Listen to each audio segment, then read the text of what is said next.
Bumi yang kita pijak saat ini usianya sudah miliaran tahun sebelum akhirnya dihuni oleh manusia pertama, yakni Nabi Adam alaihissalam. Bumi menurut ahli tafsir sudah ditinggali oleh beberapa makhluk. Makhluk apakah itu? Berikut ini telah pegawai muslim rangkum dari berbagai sumber. Mari kita simak videonya.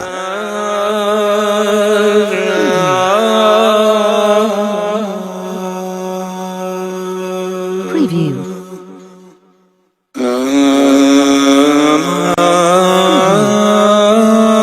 Mengenai penciptaan Adam, mayoritas ulama Islam percaya bahwa Adam dan Hawa telah diciptakan di surga, yang kemudian dipaksa ke bumi setelah mereka memakan buah yang terlarang. Akhirnya, keturunan mereka pun mengisi populasi bumi dan memulai sejarah kehidupan manusia. Menurut para ahli, pada saat bumi berumur 8.000 tahun, keadaan masih kosong. Di sini sudah terdapat banyak biji sawi putih, dan kemudian Allah Subhanahu wa Ta'ala menciptakan seekor unggas yang bernama Tabirunasar. Allah Subhanahu wa Ta'ala berfirman kepadanya, "Hai unggas Tabirunasar, makanlah olehmu biji sawi itu. Apabila habis biji sawi itu, engkau akan kumatikan."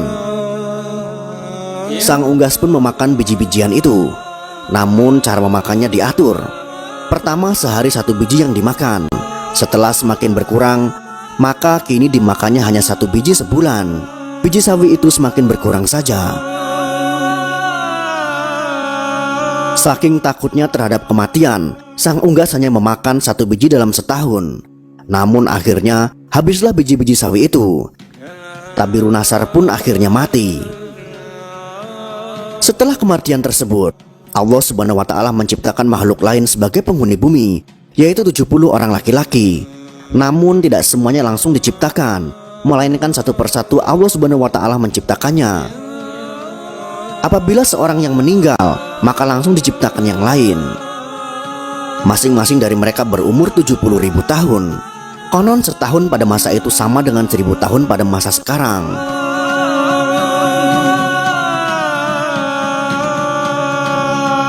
Tatkala telah mati 70 lelaki itu, kemudian Allah menciptakan jin. Allah berfirman, "Dan Dia menciptakan jin dari nyala api." Sebagian dari jin-jin itu ada yang berkaki 4, berkaki 2, dan ada yang terbang. Kemudian Allah Subhanahu wa Ta'ala mengutus salah satu seorang di antara mereka yang bernama Yusuf untuk memberikan pengajaran ilmu dan syariat agama.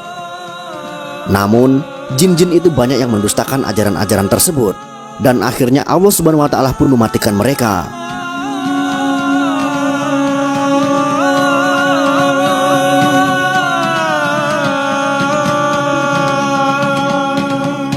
Penghuni bumi berikutnya adalah suatu makhluk yang berpasangan. Rupanya seperti binatang dan keluar dari dalam neraka. Binatang itu pun beranak dan anaknya dinamakan dengan Azazil. Setelah cukup besar, Azazil mulai melakukan peribadatan kepada Allah Subhanahu wa Ta'ala selama 1000 tahun. Setelah itu, Allah Subhanahu wa Ta'ala mengangkatnya ke langit pertama. Selama 1000 tahun, di sini pun ia tekun beribadah. Allah Subhanahu wa Ta'ala menganugerahkan sayap yang terbuat dari manikan berwarna hijau. Dengan izinnya maka terbanglah ia ke langit kedua. 1000 tahun lamanya pula ia beribadah. Demikianlah pada tiap-tiap lapisan langit ia beribadah selama 1000 tahun lamanya, hingga ke lapisan langit ke-7. Sementara itu, di bumi saat itu sudah ada penghuni lainnya yang berasal dari bangsa jin bernama Jana. Hidup hingga 70.000 tahun lamanya, hingga lahir anak cucunya. Kata ahli tafsir yang lain, 18.000 tahun mereka mendiami bumi, kemudian mereka menjadi sombong dan kufur. Akhirnya Allah Subhanahu wa Ta'ala pun mematikan Jana. Sebagai gantinya adalah Banu Naljana. Ia mendiami bumi selama 18.000 tahun lamanya, hingga akhirnya ia juga dimatikan oleh Allah Subhanahu wa Ta'ala. Sementara itu di atas langit sana, Azazil bersama para malaikat masih khusyuk beribadah. Azazil menjadi penghulu para malaikat selama 7.000 tahun lamanya dalam beribadah. Hingga pada satu waktu, Azazil mengajukan suatu permohonan kepada Allah Subhanahu wa Ta'ala. Katanya, "Ya Tuhanku, 7.000 tahun hambamu ini berbuat kebaikan padamu dalam 7 lapis langit ini. Jikalau dianugerahkan olehmu, hamba memohon hendak turun ke bawah ke langit ke-6, berbuat baik kepadamu. Pergilah engkau, tegas Allah Subhanahu wa Ta'ala.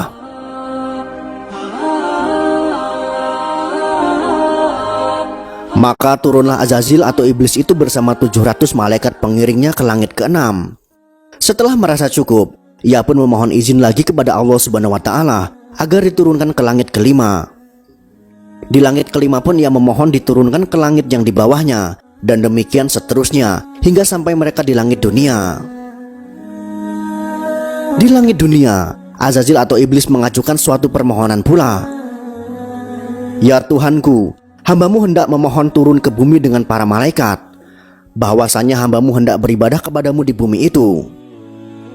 Ya Tuhanku, betapa Banunal Jannah telah banyak berbuat kerusakan di muka bumi. Anugerahkanlah atas hambamu ini bersama para malaikat berbuat kebaikan kehadiratmu di muka bumi itu.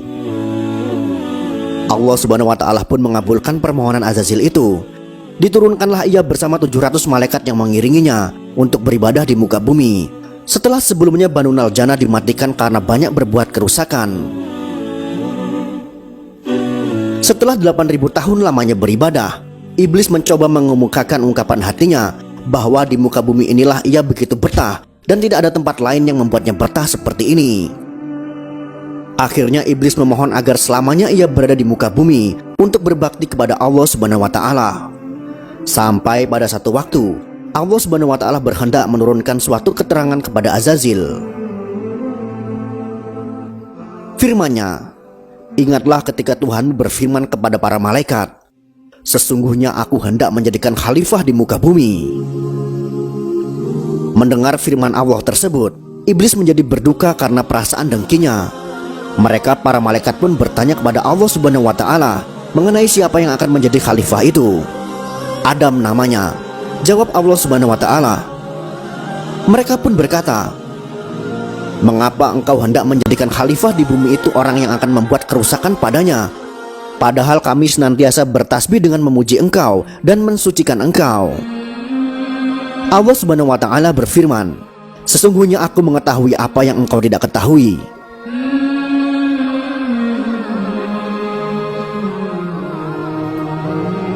Itulah sekelumit kisah tentang makhluk pertama di bumi sebelum Nabi Adam yang kami peroleh dari berbagai sumber.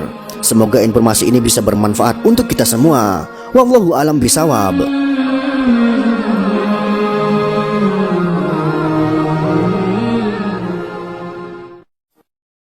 Oh